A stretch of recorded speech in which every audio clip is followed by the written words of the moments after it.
Sir Kannan Gopalakrishnan. He was working as a senior architect at Engineering Design Research Centre, L&T Construction, India's largest construction company. He's also worked on projects ranging from institutional buildings to international airports, apartment complexes to aircraft hangars. He's also attended 3 international conferences and 2 national conferences, and has also presented technical papers at the Jawaharlal Nehru University, Delhi, and the MSRIT, Bangalore. He's also won the national championship at Archaman at the India's largest architecture quiz. Sir Kannan Gopalakrishnan currently runs a design firm, Habitat Design Studio, and he is also a visiting faculty at the renowned architecture schools in Tamil Nadu. Welcome back to UGC lecture series. This is AR 6502, History of Architecture and Culture 5.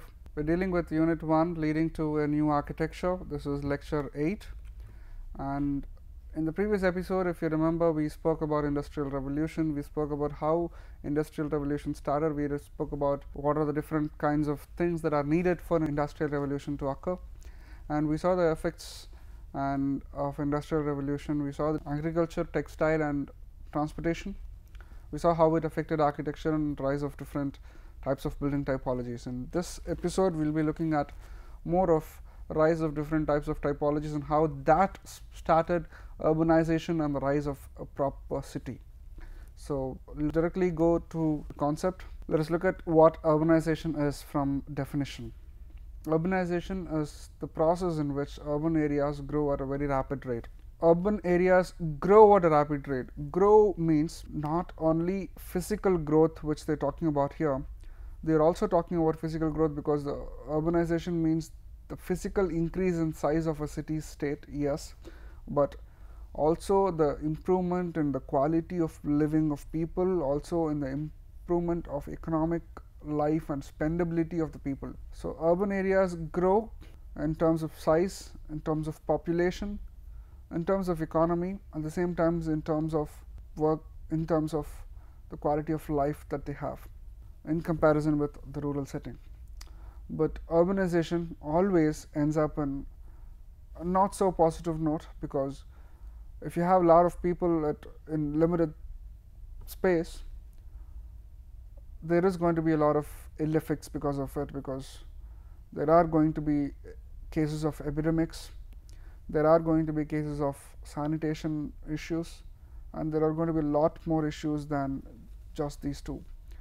So, it is very difficult concept to understand urbanization, because urbanization is not completely a green situation. It is not always easy to understand an urbanized state, and it is not always easy to understand an urbanizing city, because there are always positive things and negative things happening at the same time. Urbanization mainly occurs because of migration of mass number of people, mass migration, large scale migration of people, especially from rural economies to the urban areas. This leads to sudden and most often unexpected increase in urban population. Urban areas are designed for a certain population. The road widths, the cities, even the sizes, the infrastructure, everything was designed to a certain population, and if there is mass migration in a very short period of time into that city, so it is unexpected from the city's point of view. The unexpected increase in urban population is one of the key characters of urbanization. It is also characterized by the growth of other modes of production apart from agriculture, making options of income accessible to the people, which means in the city I can search for any kinds of jobs. I am not only forced to take up agriculture, I can take up any kinds of jobs. There were a variety of jobs that were available at disposal for people to choose from, because to earn their living, options of income was not very limited in a city. It is always more. The growth accelerated was the most remarkable in England of all the countries, and especially in the first half of the 19th century. Rather than in other countries, it was most prominent in England, because England was the first country to start Industrial Revolution, and Industrial Revolution only started urbanization and other things, we all know that, yes. So, industrial midlands involving the cities of Manchester, Birmingham and Leeds grew in area, in which the mid 18th century was almost entirely rural. So, almost entirely rural populations near Manchester, near Birmingham and Leeds, they started developing into cities because people started to build factories along these areas. And Manchester was very famous for textile industries. There are other places which got famous in other types of industries also, Birmingham, Leeds, etc. So, just like we saw in the previous episode, people started building factories, and when factories started to accumulate, people started to migrate from rural to urban areas. So, they had economy, they had people, so they didn't have facilities. So, they started building the facilities, they started building schools, hospitals, colleges, malls and other things. So, by the mid century, most of these areas became close to what a city looks like. Meanwhile, we are talking about the first tier cities such as London, Paris, Vienna, Berlin, Rome, Madrid and New York. These cities grew dramatically because these cities, the industrial revolution happened earlier, faster, and by the time the other cities started building factories, these people were started building different kinds of buildings. By the time those people were building different kinds of buildings, these major cities started having a government of its own, a civic body of its own. They started developing the city. The city grew exponentially. The city grew in size and in number of people. The rate of growth was so rapid, so fast, that the city's services could not keep the pace in which people are growing. The city should have certain services of its own, the sewerage system, the sewage system, the water supply system and other things which a city usually needs. But the rate of growth in these cities was so huge that the city services could not keep up with this. So, which means there was general lack of sanitation in almost all places in the city, accumulation of sewage because there was large amount of sewage which is pumped into a small sewage pump pipe. The services were clearly not enough.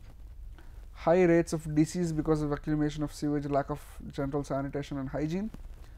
High rates of crime because disease meant you cannot go to work.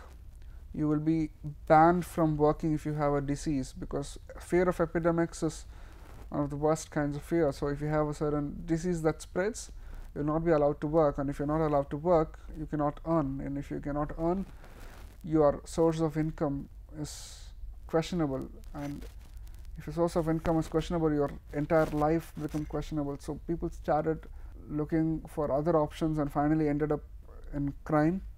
So, higher rates of crime was also very common in cities at that point of time. Desperate poverty in many cases. Heavy use of coal and other things led to accumulation of dirt and grime in the roads itself. The use of coal was enormous because coal was used to burn and to heat things. The steam engine runs on steam, but the steam was created only by boiling water and other liquids. But how is the steam actually produced? How is the water actually heated? The only reason is the use of coal. Coal was used so extensively that coal dust and coal particles were almost everywhere. Even in that times, people who used to travel by trains, when they get on their platforms, when after reaching destination, their faces, hands and everything will be soaked in soot, because the smoke that carries, the train carries, was so full of smoke. People's clothes and everything was all dirty. So, the entire city was dirty because of so much extensively coal was being used. When all this was happening, urban planning at mid-century became very commonplace, because people started to think that, okay, there are a lot of problems, yes, so what do I do about the problems?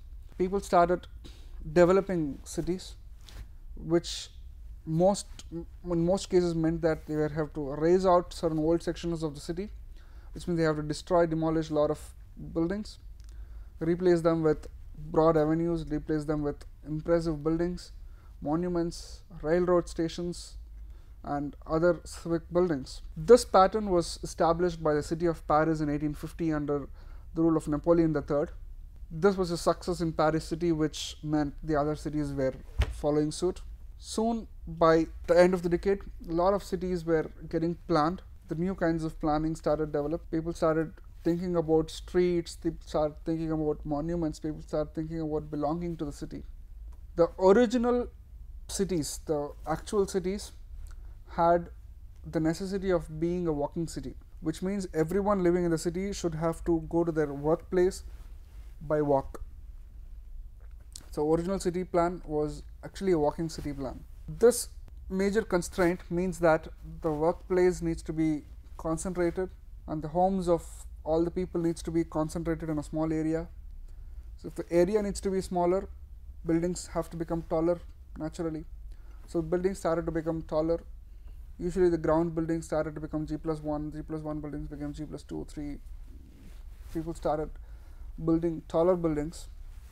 What eventually happened is the core city became so vulnerable and so dirty that the people who's living in the cities were having a very, very tough life. The wealthy might escape through this because they used to travel in horse-drawn carriages, so they can shut themselves out from the things of the city. That was a great way of escaping the dirty city. Horse-drawn buses were also a commonplace, because buses are not the modern buses. Don't think of modern buses. Think about a horse-drawn carriage which can accommodate more people than just one person or two persons. Think of horse-drawn carriage that can carry like 10 people. So that was the kind of buses that were available. So this was available for people for after paying a nominal fee, they can use horse-drawn carriages, which meant that people are not necessitated that they have to travel from one place to another only by walk. They have the option of traveling in a horse-drawn buses or a carriage. Horse-drawn carriage, there were 2-3 advantages, because the main advantage is you can travel distance without getting tired, and you can travel a little faster than you are walking, because if you are walking a kilometer, you will not be as fast as a horse can walk. So you can walk faster, and the best part was in one horse carriage almost 8 to 10 people can go in a horse carriage. And the disadvantages being, we need to start building places for horses, and the roads become dirty. The roads needs to be cleaned often. It was very unfit for people to walk on the same roads as horse carriages do. Think about the kind of dirt that will form on the ground. So there were advantages and disadvantages in the same thing. The later part of the decade, horse was one of the mainstay of city travel. City travel means horse travel. So you have to travel by horse-drawn carts or horse-drawn buses.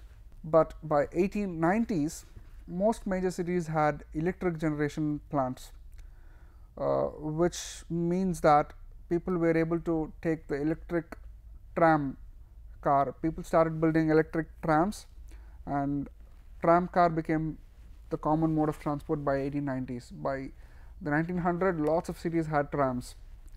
Our own country had trams.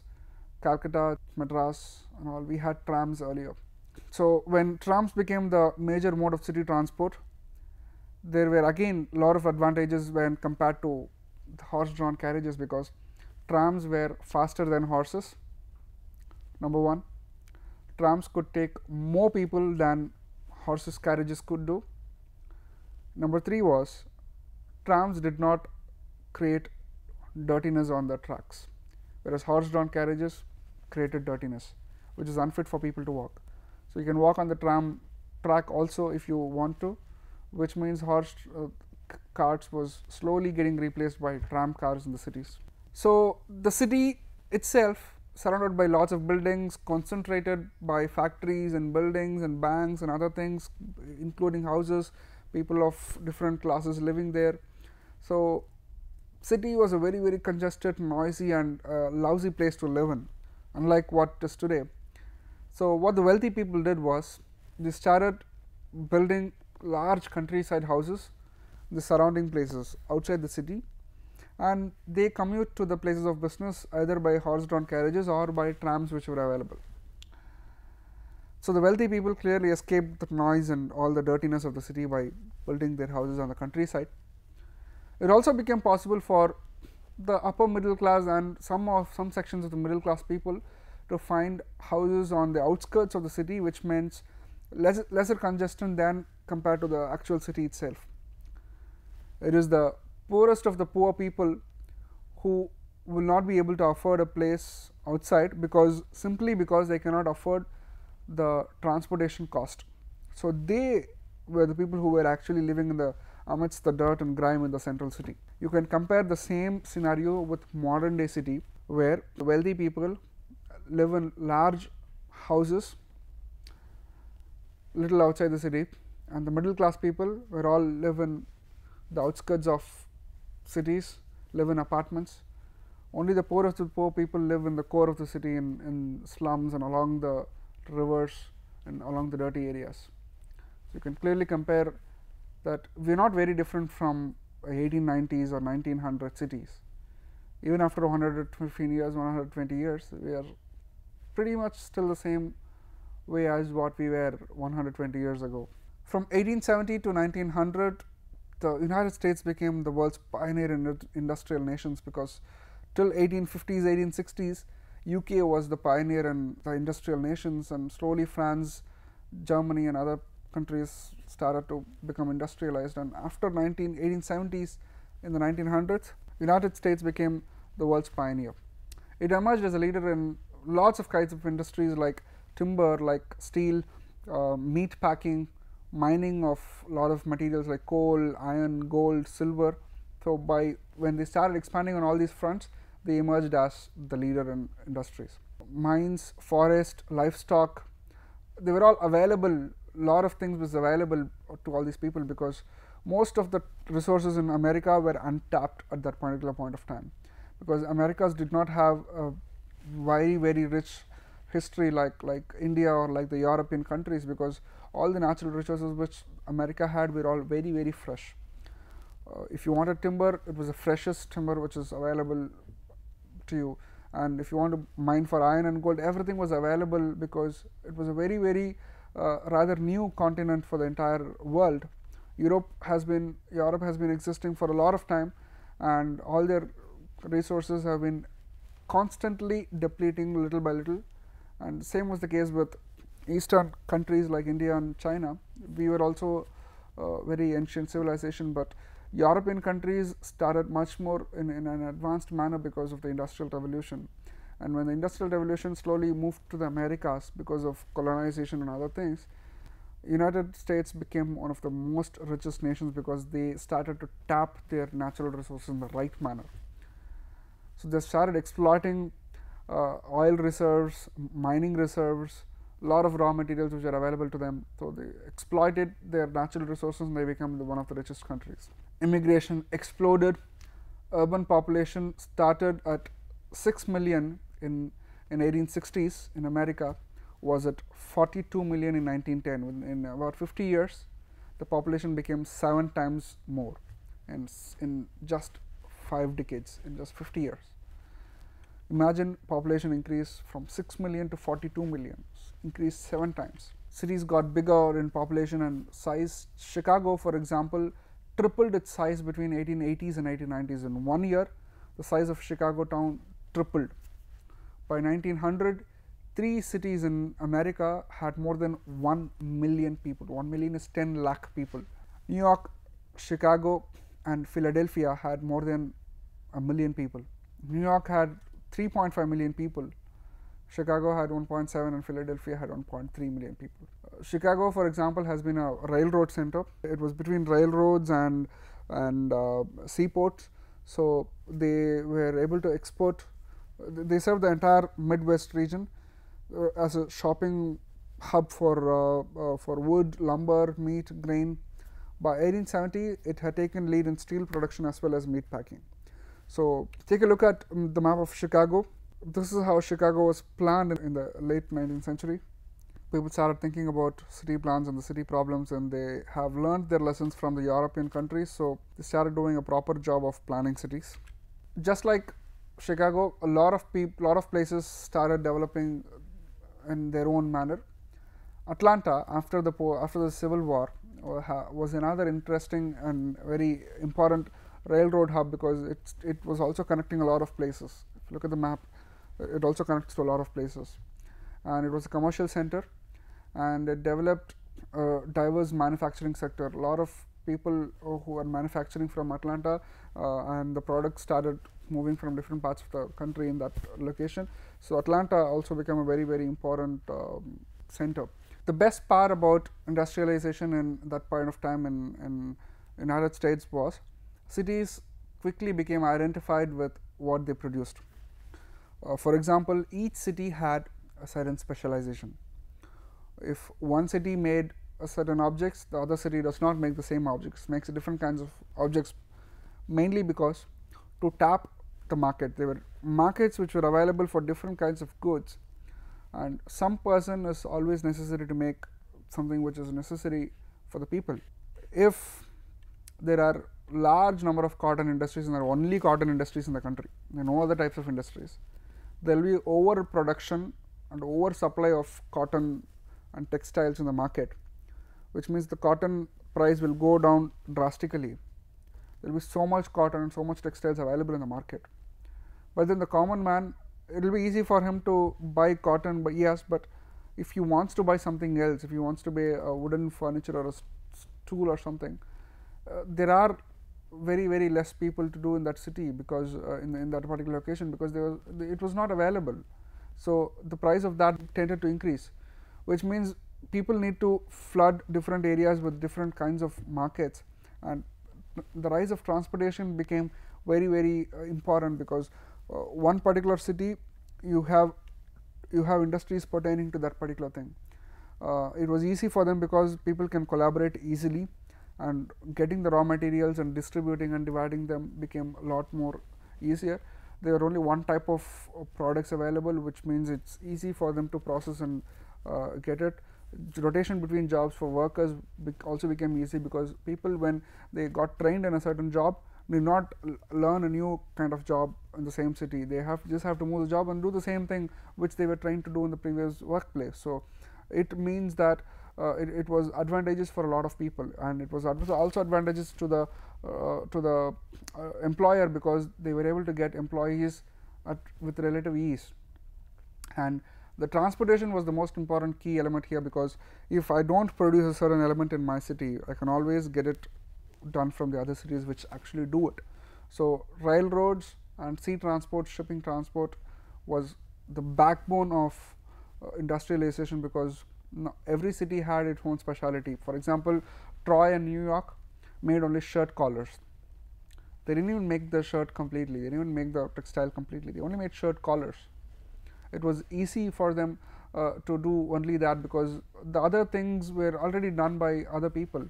For example, your New Jersey and Patterson, they started weaving silk.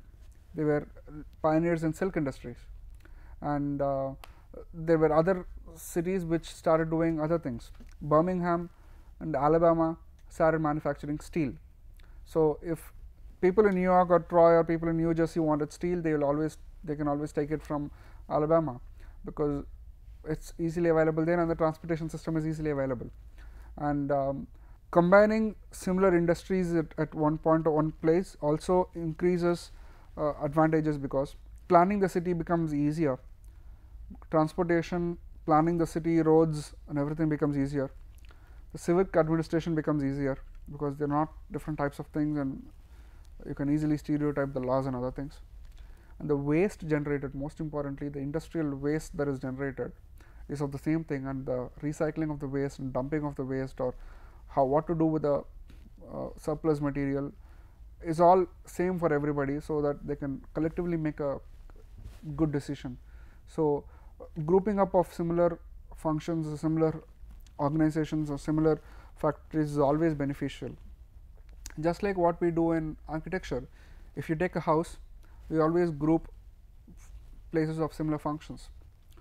The wet areas are always together, kitchen, utilities, toilets, because all the piping and everything, all the plumbing lines can be taken together. So we always group functions of similar nature together. It's the same thing in a city level too. Minneapolis and Minnesota started producing lumber and wood based articles, furniture and other things. Toledo, Ohio made glass. Tulsa, Oklahoma harbored the entire oil industry. They tapped oil and fuel.